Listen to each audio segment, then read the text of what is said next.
20 number যোনখিনি মানে পুৰা হাৰ্ড মানে অলপ জটিল অংক অকল 20% থাকিব এভাৰেজ 60 থাকিব আৰু ইজি একেবাৰে ইজি থাকিব 20%।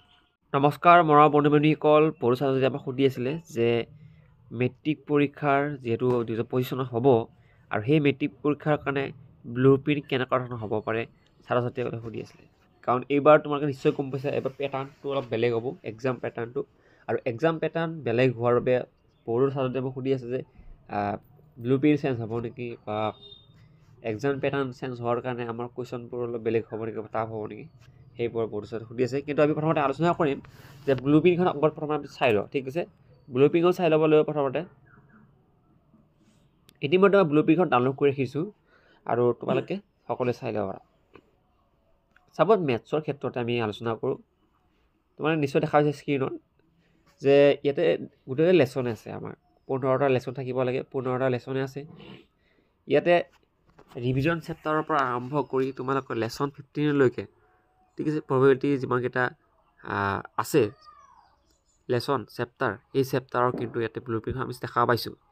কিন্তু এইবাৰ তোমালোকৰ ব্লু প্ৰিণ্টৰ মতে পৰীক্ষা প্ৰশ্ন থাকিব নে নাই সেইবোৰকে বহুতো ছাত্ৰই কৈ আছে। কিন্তু আমি ইয়াতে যিখিনি পাইছোঁ, যিখিনি ইয়াত লেখা আছে 45টা MCQ থাকিব প্লাছ তোমালোকৰ 45ৰ বাকী ডেক্সিটিভ টাইপ কুৱেশ্যনবোৰ থাকিব, ঠিক আছে।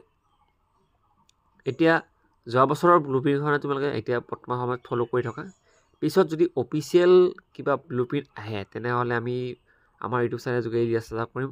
তেনেহ'লে চেনেলটো কি কৰিবা, ছাবস্ক্ৰাইব কৰি ৰাখি দিবা, কাৰণ এইবাৰেই কৈ আছে যে বহুত টান হ'ব, কিন্তু ইমান টান নহয়। কিয়, এটা কুৱেশ্যন পেপাৰ কাটিলে টান দিব নোৱাৰে, তাতে কি কি দৰকাৰ মই কৰি দিছোঁ, তাতে কিহৰ ওপৰত পইচা কাটিব, তাতে তোমালোকৰ 60% কুৱেশ্যন এনেকুৱা থাকিব মানে এভাৰেজ কুৱেশ্যন, যাতে সকলো ল'ৰা ছোৱালীয়ে 60% কুৱেশ্যন এভাৰেজ কৰিব পাৰে।